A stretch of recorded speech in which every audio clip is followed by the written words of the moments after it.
The FBI and Secret Service providing an update on the apparent assassination attempt on former President Donald Trump. Everything that we have, we're going to give you the latest updates. They're going to tell you what's going on with the investigation, everything. And then we're going to do a limited amount of questions. So make them good, all right? Don't get into what if and all this. Get legitimate questions. We got it? Yes, sir. Okay, everybody ready? Yes, sir. Okay.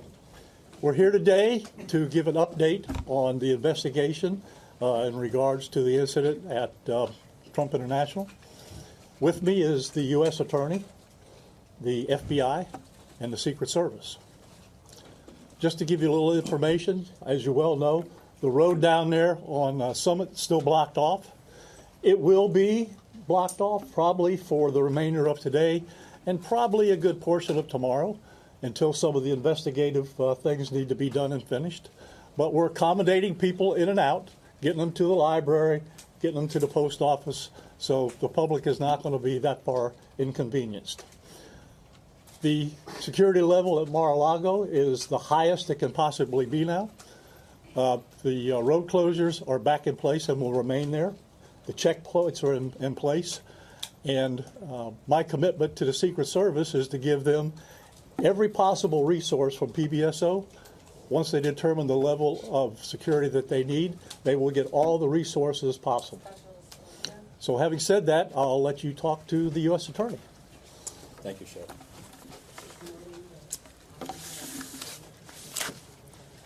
Good afternoon. Thank you for joining us today. My name is Markenzie Lapointe. I am the United States Attorney for the Southern District of Florida.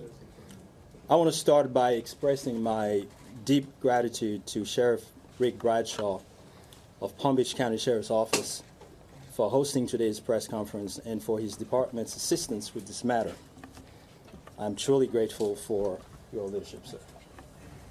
I'm also pleased to be joined by our partners in federal law enforcement from the FBI and the United States Secret Service, and also from ATF. Joining us today for comments and announcements are Special Agent in Charge Jeffrey B. Veltri of the FBI Miami Field Office, and Acting Director of the U.S. Secret Service, Ron Rowe. I want to also thank the men and women in law enforcement who have been working around the clock in the initial phase of this ongoing investigation. Our partners include federal and local authorities who effectuated the apprehension of the defendant and have aided in ensuring federal charges were filed against him this morning. We're here to announce that Ryan Wesley Routh, 58 years old, of Hawaii, has been charged by a criminal complaint in the Southern District of Florida with firearms offenses related to an incident which occurred yesterday at Trump International Golf Course right here in West Palm Beach. Routh was charged federally with possession of a firearm by a convicted felon and possession and receipt of a firearm with an obliterated serial number. He had his initial appearance today before Magistrate Judge Ryan McCabe in the federal courthouse in West Palm Beach. According to the allegations in the complaint, a U.S. Secret Service agent walking the golf course perimeter saw what appeared to be a rifle poking out of the tree line. After the agent fired a service weapon in the direction of the rifle, a witness saw a man later identified as Routh fleeing the area in the tree line. Routh was later apprehended by officers from the Martin County Sheriff's Office in coordination with the Palm Beach County Sheriff's Office. The complaint alleges that in the area of the tree line from which Routh fled, agents found a digital camera, a backpack, a loaded SKS-style rifle with a scope, and a black plastic bag containing food. The serial number on the rifle was obliterated. According to the complaint, Routh was convicted of felonies in North Carolina in December 2002 and March 2010, and therefore was prohibited from possessing a firearm. The FBI is leading this investigation, this ongoing investigation. As the Attorney General stated earlier today, the FBI is continuing its investigation of this incident as an assassination attempt upon the former president. The investigation remains at its early stages. The entire Justice Department, including the FBI, the United States Attorney's Office for the Southern District of Florida, and the National Security Division, are coordinating closely with our law enforcement partners to fully investigate and prosecute this matter. The charges we're announcing reflect the strong collaboration of the agencies represented here. The U.S. Attorney's Office, the Department of Justice, would be unable to carry forth our mission without the invaluable assistance of our federal, state, and local law enforcement partners. I would like to thank the Bureau of Alcohol, Tobacco, Firearms, and Explosives, and we have Chris Robertson here, Special Agent in Charge, and your Secret Service for the invaluable assistance they are providing, they have been providing. I would also like to recognize the Palm Beach County and Martin County Sheriff's Offices for apprehending the defendant. Again, without the local authorities to assist in those things, it would be literally impossible to accomplish the things we're able to accomplish on the federal side. I want to personally express my gratitude to the attorneys with the U.S. Attorney's Office for the Southern District of Florida and the Counterterrorism Section of the Justice Department's National Security Division for their nonstop work over the last 24 to 30 hours. Together, we will continue to work tirelessly to ensure accountability and the pursuit of justice. At this time, I will invite FBI Special Agent in Charge Jeff Veltri to the podium. After Special Agent in Charge Veltri completes his remark, Acting Director of the U.S. Secret Service, Ron Routh, will provide remarks before we open the floor for a few questions. On our end, given that this is a pending matter before the court and the investigation is ongoing, all comments will be limited. Thank you very much.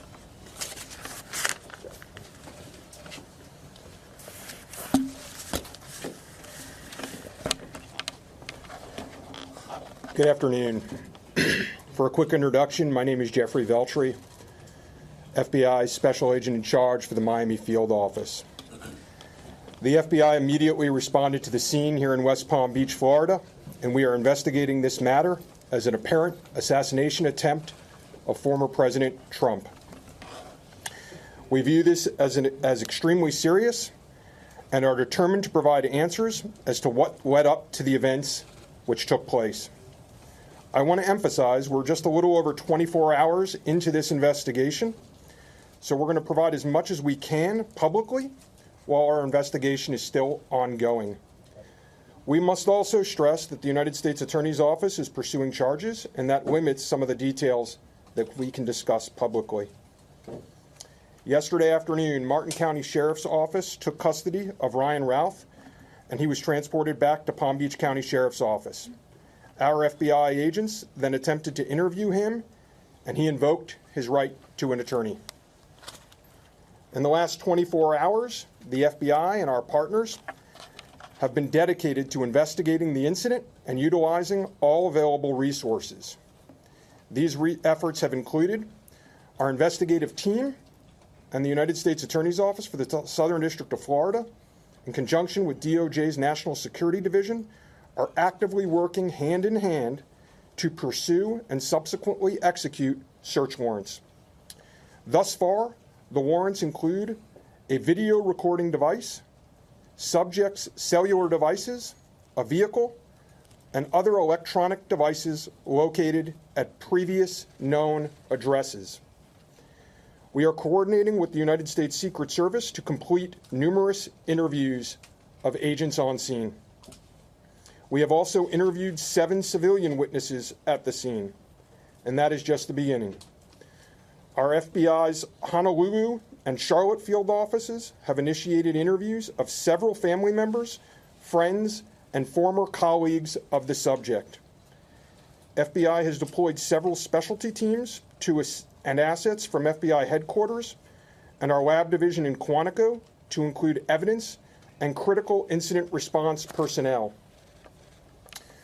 The evidence response team is collecting and processing multiple evidentiary items. These range from the rifle, which is an SKS model with a scope and obliterated serial numbers, to 2 bags, the subject's electronics, and what appears to be ceramic tiles. DNA has also been collected from those items, which are being sent to Quantico for testing. We will also process the subject's vehicle for evidence. The Cellular Analysis Survey Team, what we refer to as CAST, conducted thorough analysis of the subject's cellular device locations. The CAST analysis aligns with witnesses' account of the subject's presence at the scene both before and around the time of the incident on September 15th.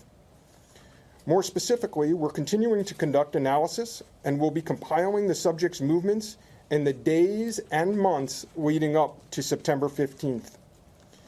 Cellular data shows that the subject was in the vicinity of the golf course roughly 12 hours before the engagement with the United States Secret Service. Our investigative teams conducted a neighborhood canvass in an effort to collect and obtain relevant video footage. The subject had an active online presence, and we are going through what he posted and any searches he conducted online. In addition, we're going through media reports and public statements he made that he wanted to recruit Afghan soldiers and others to fight for Ukraine. The FBI has sent multiple requests to companies for returns on the subject's phone and social media accounts. We received several returns and are waiting on additional responses from other companies as well. Our investigative team is completing analysis of the returns and actioning leads as needed, and we anticipate continuing until the FBI knows the full totality of the subject's social media presence. By way of his background, in 2002, as the United States Attorney mentioned, the subject was charged and convicted in North Carolina for possession of a weapon of mass destruction. Law enforcement checks also revealed that from 1997 to 2010, the subject had numerous felony charges for stolen goods. I can also share with you that he was the subject of a previously closed 2019 tip to the FBI where it was alleged he was a felon in possession of a firearm. In following up on the tip, the alleged complainant was interviewed and did not verify, I repeat, did not verify providing the initial information. The FBI passed that information to local law enforcement in Honolulu. On behalf of the FBI, I would like to thank the Palm Beach County Sheriff's Office and Martin County Sheriff's Office for their incredible work in actioning the witnesses' information and rapidly apprehending the subject. I would also like to thank the United States Secret Service, the United States Attorney's Office for the Southern District of Florida, the Department of Justice's National Security Division, the Bureau of Alcohol, Tobacco, Firearms, and Explosives, and our FBI field offices in both Honolulu and Charlotte, who have been conducting additional law enforcement activity related to the subject. Your continued partnerships have been invaluable. Oftentimes in law enforcement, we tell citizens to be vigilant and aware of their surroundings. Yesterday, a citizen provided remarkable assistance, which led to the arrest of this subject. We appreciate the public's diligence in passing potential tips and information regarding the subject and this incident to the FBI. If you have any information, please call 1-800-CALL-FBI or go online to tips, that's tips.fbi.gov. With that, let me turn it over to the United States Secret Service Acting Director, Ron Routh. Good afternoon, everybody. Yesterday afternoon, this country was reminded of the heightened and dynamic threat environment the United States Secret Service and its protectees face on a daily basis. Immediately following the assassination attempt of former President Donald J. Trump on July 13th, the Secret Service moved to increase assets to an already enhanced security posture for the former president. In the days that followed, President Biden made it clear that he wanted the highest levels of protection for former President Trump and for Vice President Harris. The Secret Service moved to sustain increases in assets and the level of protection sought. And those things were in place yesterday. At approximately 1:30 p.m., former President Trump was playing golf during an off-the-record movement to the Trump International Golf Course. A Secret Service advance agent supporting the front edge of the agency's layered approach to protection encountered an individual attempting to secrete himself in the woodline. This happened, the alleged gunman was on the public side of the fence near the 6th green. A layered approach of security is integral to the Secret Service's protective methodologies, and it's also the key to our success. As former President Trump was moving through the 5th fairway across the course and out of sight of the 6th green, the agent, who was visually sweeping the area of the 6th green, saw the subject armed with what he perceived to be a rifle and immediately discharged his firearm. The subject, who did not have line of sight to the former president, fled the scene. He did not fire or get off any shots at our agent. With reports of gunfire, the former president's close protection detail immediately evacuated the president to a safe location. The protective methodologies of the Secret Service were effective yesterday. The former president's protective apparatus allowed for the early identification of the threat and led to a safe evacuation. The increased assets directed by President Biden were in place yesterday. These included the counter-sniper team elements, counter-surveillance agents on the exterior, counter-assault teams partnered with local tactical assets from the Palm Beach County Sheriff's Office, and counter-unmanned aerial system elements. All of these entities were present yesterday. And while all of these assets were in place, as I've said publicly, we must satisfy the basic requirements of the Secret Service's protective methodologies. In partnership with local law enforcement, we did just that. And the agents' hypervigilance and the detailed swift action was textbook. And I commend them and our partners for an exemplary response in keeping former President Trump safe. And I will tell you, having served in local law enforcement in Palm Beach County, I can state that I am tremendously impressed and appreciative for all of the efforts of the Palm Beach County Sheriff's Office and Sheriff Schneider with the Martin County Sheriff's Office. But what was critical to this was the quick reaction, the response, the hypervigilance of the men and women of the United States Secret Service, who since July 13th have been rising to meet an unprecedented and hyper-dynamic threat environment.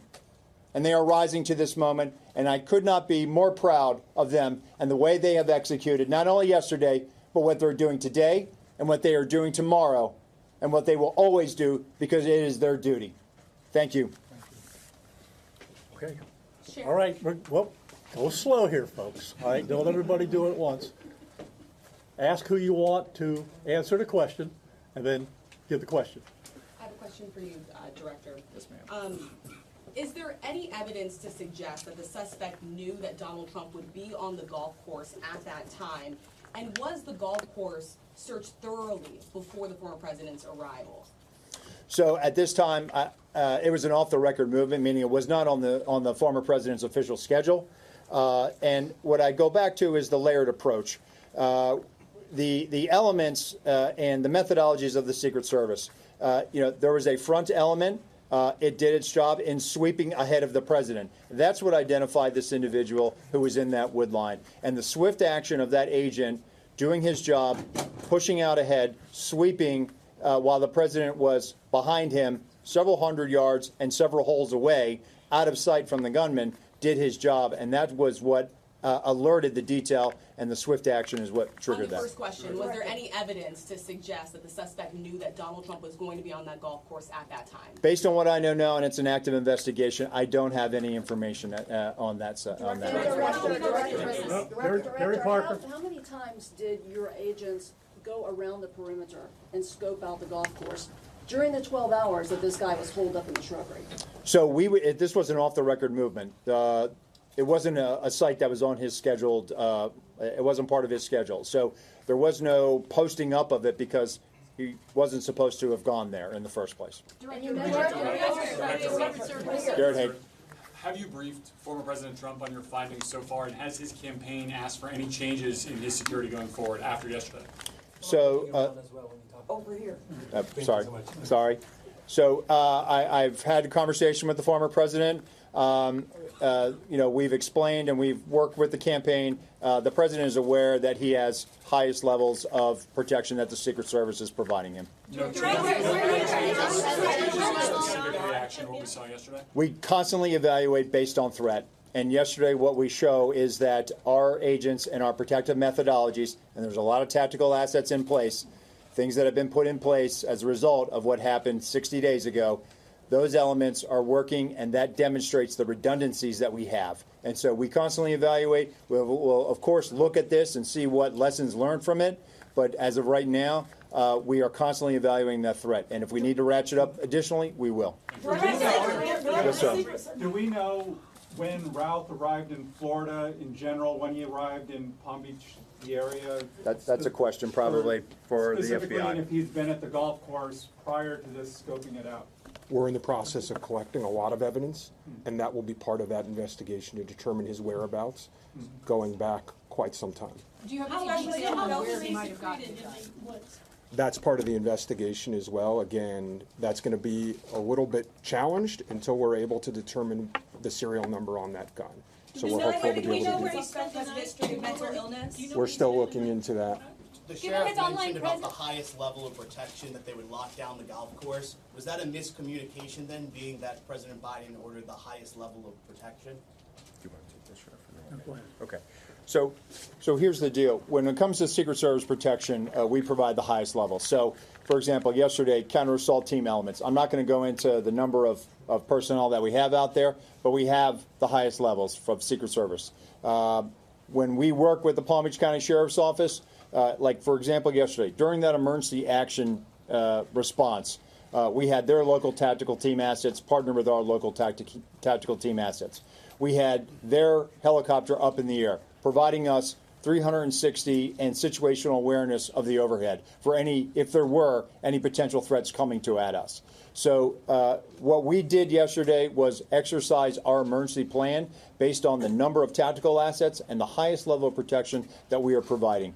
The sheriff and I have talked. Now, clearly, when you go down Southern Boulevard right now and you try to get over to Palm Beach and you see the robust presence that's existing outside of Mar-a-Lago, the heavy uniform presence, the additional assets of the Secret Service. And for those of you that were here in 2017, when the president was in office, when you look at that footprint now and you look at it today, there's not much difference there.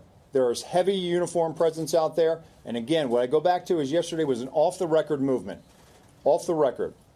And the president wasn't even really supposed to go there. It was not on his official schedule. And so we put together a security plan, and that security plan worked. Director, we know that the Secret Service has asked for additional resources. In terms of him being in the vicinity, Special Agent Daughtry, in terms of him being in the vicinity, based on his phone records, is there any evidence to show that Routh was in the vicinity in the area before Sunday? And when you say in the vicinity, does that mean right there at that spot in those bushes, or could it have been, down the street at a restaurant? It was in very close proximity to where he was spotted by the Secret Service. In terms of your first question, whether he was there earlier, our investigation is still looking to determine that.